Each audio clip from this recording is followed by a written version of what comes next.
Bacaan dari surat Rasul Paulus kepada jemaat di Roma.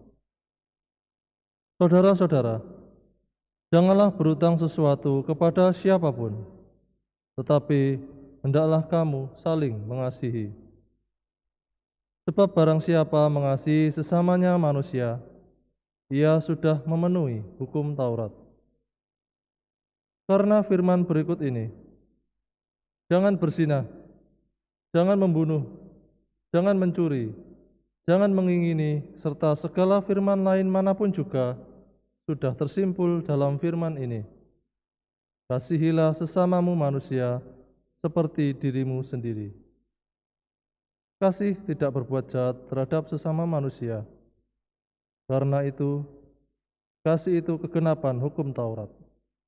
Demikianlah sabda Tuhan. Syukur kepada Allah.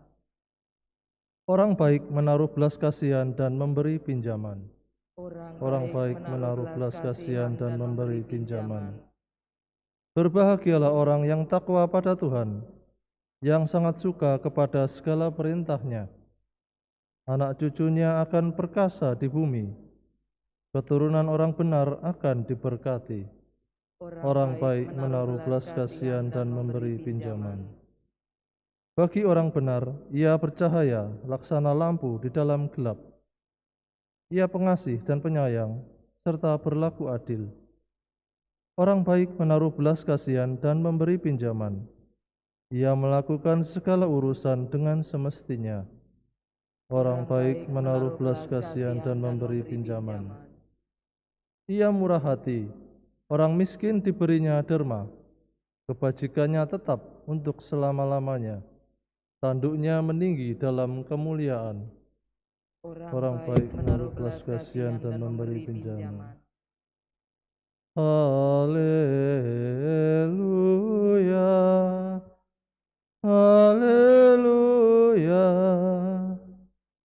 haleluya, haleluya. Berbahagialah kalian bila dinista karena nama Kristus, sebab Roh Allah ada padamu.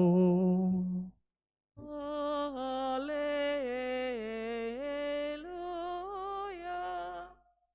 haleluya.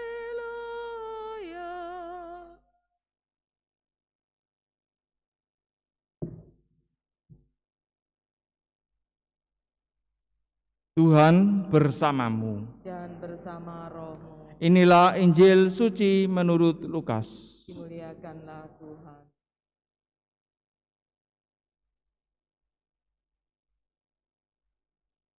Pada suatu ketika, orang berduyun-duyun mengikuti Yesus dalam perjalanannya. Sambil berpaling, Yesus berkata kepada mereka, "Jika seorang datang kepadaku, dan ia tidak membenci bapaknya, ibunya, istrinya, anak-anaknya, saudara-saudarinya, bahkan nyawanya sendiri, ia tidak dapat menjadi muridku.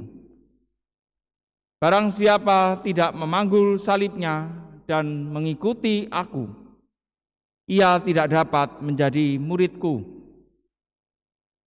Sebab siapakah di antaramu yang mau membangun sebuah menara, tidak duduk membuat anggaran belanja dahulu? Apakah uangnya cukup untuk menyelesaikan pekerjaan itu?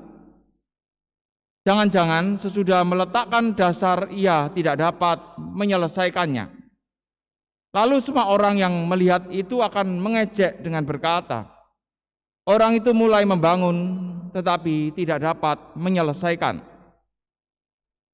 Atau raja manakah yang hendak berperang melawan raja lain, tidak duduk mempertimbangkan dulu, apakah dengan 10.000 orang ia dapat melawan musuh yang datang menyerang dengan 20.000 orang? Jika tidak dapat, ia akan mengirim utusan selama musuh masih jauh untuk menanyakan syarat-syarat perdamaian. Demikianlah setiap orang di antaramu yang tidak melepaskan diri dari segala miliknya tidak dapat menjadi muridku.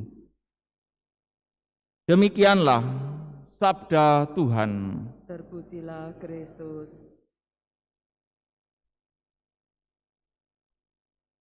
Barang siapa tidak memanggul salibnya dan mengikuti aku, ia tidak dapat menjadi muridku. Saudara-saudari yang terkasih dalam Kristus, konsekuensi menjadi murid Yesus adalah kita harus memanggul salib kita dan mengikuti Yesus. Yesus tidak pernah lari dan tidak menolak ketika Bapa mengutus dia untuk menebus dosa umat manusia. Dan jalan untuk menebus dosa adalah dengan penyaliban Yesus. Dan Yesus tidak pernah lari. Dalam keseharian kita ada banyak salib yang akan kita temui. Misalnya apa? Ketika kita menghadapi tantangan, ketika kita menghadapi kesulitan, mungkin ketika kita menghadapi rasa sakit, mungkin ketika kita dibenci orang walaupun kita tidak salah, mungkin ada orang yang iri sama kita. Itu adalah salib-salib yang bisa membuat kita tidak lagi melakukan kehendak Tuhan. Dan Tuhan meminta kita belajar dari Yesus, yakni taat pada kehendak Tuhan dan berani untuk memanggul salib-salib di dalam kehidupan kita. Terkadang kita mungkin merasa berat salib kita. Karena itu berdoalah, mintalah kekuatan dari Tuhan. Mungkin kita merasa tidak mampu. Mintalah kekuatan dari Tuhan. Tuhan pasti akan memampukan kita untuk setia dan taat pada kehendak Tuhan.